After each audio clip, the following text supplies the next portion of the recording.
Hello everyone, welcome back to the Real Starfighter. Today we're going to be putting the TIE-interceptor pilots into tiers, including the content from the Skystrike Academy booster box that came out this past week. I usually put things into tiers as opposed to a ranking system. I think that ranking things first, second, third, fourth, fifth just does a lot of pilots a disservice because I think pilots are very good at one specific thing, but they're only good at that specific thing. So they're not necessarily a very reliable pilot, but they add consistency to a list. And I think that's just a different tier rather than a different ranking. So just a quick rundown of my tiers. Tier 3 are usually ships that I try to avoid. They're almost unplayable, but if I really need to grab a ship that fits a stat line that I need, then I'll grab it if I have to. Tier 2 is usually where a bulk of my ships are. These are the one-trick ponies, the ships that only do one thing well, and if they go down or if other parts of the list go down, then they're kind of useless. Tier 1 is usually where you start seeing your reliable pilots. You start seeing a lot of strong independency. They don't need a lot of cards to make their combos amazing, or a lot of ships to make their combos amazing, or make themselves amazing. And they can also play multiple roles. They can be a centerpiece. They can be a support. They can be an aggressive ship. They can do a lot of different things. And then tier 0 is just an absolute game changer. Someone that if you were left with on the board, if that was your last ship in the game, and your opponent had all their ships at full health, you can totally win the game with that one ship. So starting off with tier 3, we have the Alpha Squadron pilot. There's just not too much to say about him, just really because he's initiative 1 and he's a cheap 3-dice gun. He's good, but there's other cheap 3-dice guns that are a little bit better, like the TIE Striker out right now. It's too fast for its own good. It's not really controllable, and it doesn't do its job as a blocker because after the first round of blocking, it takes a while to get around. So I'm not too much of a fan of the Alpha Squadron pilot. There's just way better options than him.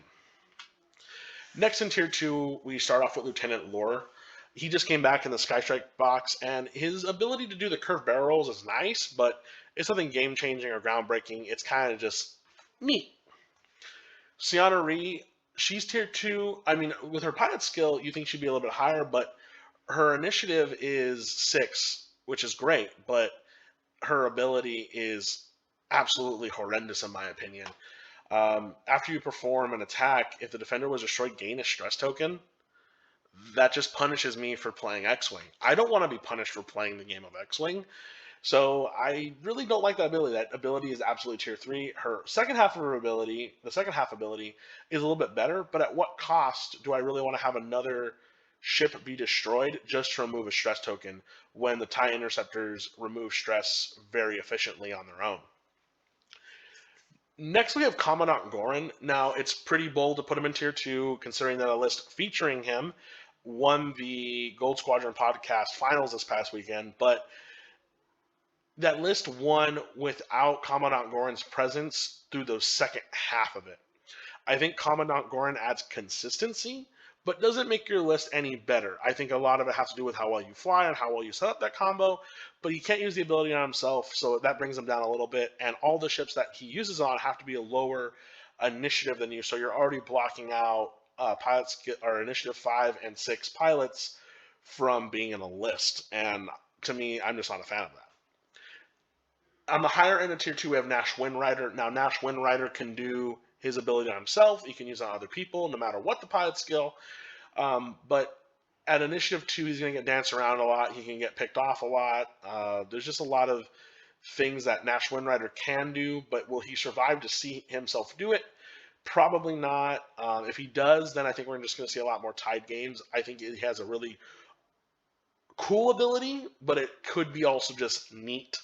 But I think it could pay off in the end, but you really have to have a lot of setup and have a lot of things go your way.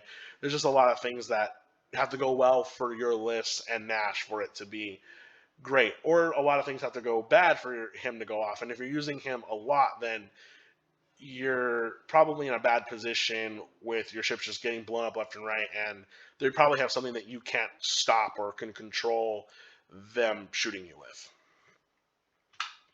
In Tier 1, we're starting off with the Sabre Squadron Ace. Sabre Squadron Ace is an Initiative 4 vanilla ship, which is actually pretty powerful considering that most vanilla ships that have no vanilla being a ship or a pilot with no ability. This pilot is really good for Initiative 4 for its cost. So I just think it's just a small ace with no ability. Next up is Volt Scaris. I actually didn't like Volt Scaris at first, but after playing with his ability, it's what I preach a lot of. It's a lot of arc dodging, and it's a lot of arc dodging sixes. So a lot of people who've never really played against a Volt Scaris might kind of go, oh, well, I'll just corner this 5 because I'm a 6, and then the 5 starts boosting out of your way and kind of denies you shots, and you're like, well, I didn't see this coming.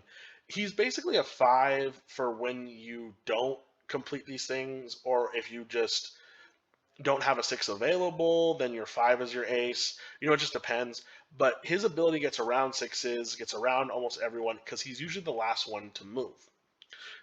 But it is high risk, high reward. Having a strand on an interceptor is very harsh to them, because having only 2 green dice and 3 hull is just very scary. So you really don't want to have to go through that. You're basically turning Volt Scaris into a vulture droid, and that's not something you really want to do if you don't get his ability off right.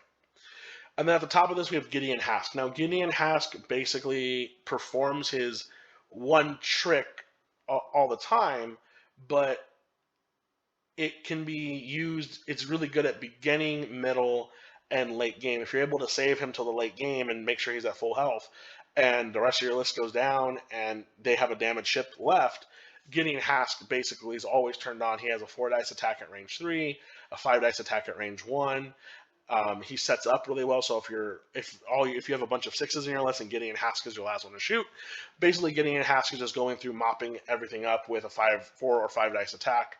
So I think he's a really strong ship, a really strong pilot. He plays a support role by removing other ships from the board. So he plays that role. You can build a whole list around him where he's the last one to shoot.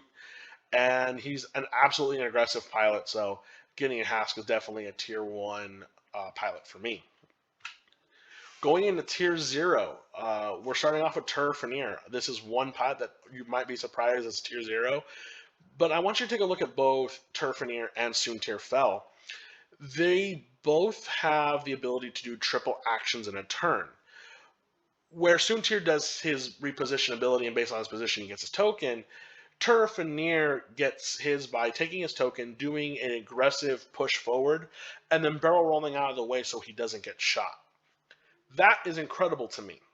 That's an incredible ability to basically go all in on your attack and then get out of the way so you don't get shot. That is an incredible pilot ability. Now, in Initiative 4, he doesn't get around a lot of people, but like I said, against all these swarms that are going around or against a majority of other named pilots, he gets around them most of the time. The only thing that's really detrimental to him is that if you do give your opponent initiative, you really kind of lose that ability to shoot and then move. But if your opponent gives you initiative, then Turfanier is the strongest ship on the board by far. He's basically there for if you do end up into an ace fight, he's there to make sure that you have the true ace to deal damage by your opponent giving initiative. He basically gives you an advantage when you have initiative. That's the great thing about Turfanier. And of course, the king of all interceptors and possibly all Imperial pilots other than Darth Vader is Soontir Fel. Now, Soontir Fel is just an absolute favorite. He's been always a consistent, amazing pilot. And I just think he can win games all by himself.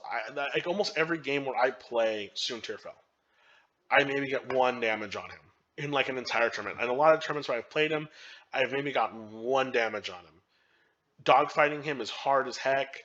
When he doesn't have stealth device, it's a little bit scary, but even without the stealth device and all the fancy stuff, just his ability is scary enough that he can double reposition and gain that focus. If he's in a position where you already landed him in a nice spot and you can give him tokens and then you just get another token, I think it's great to go in with a focus evade, or maybe you focus and boosted and you still got that ship in the bullseye and you get another focus. Being double focus is never bad.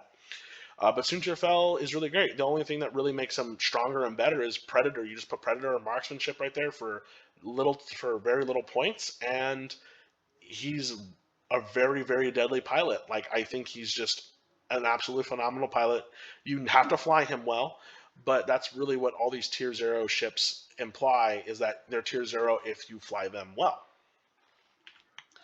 So this is the breakdown, just quickly, just in kind of a pyramid form of tier 0, 1, 2, and 3, just to take a look at as a small little recap. I want you all to understand this is my opinion. It's not really like this is a fact, this is what everyone thinks. This is my opinion, and I'm just judging them off of their pilot ability, their pilot skill, them as pilots, not really them with all the fancy cards and all these things, and oh, well, on this list they're this and this is that. I'm looking at them as a pilot first and foremost. Like, can they win me a game?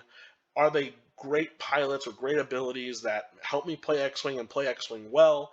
Are they someone that is a support? Like, what do they do for me, my list as a pilot, not necessarily with all the crazy combos? Thank you guys so much for watching. If this video helped you out, share it with a friend. Click like, subscribe to the channel. This place crawls, and remember to always check your 6.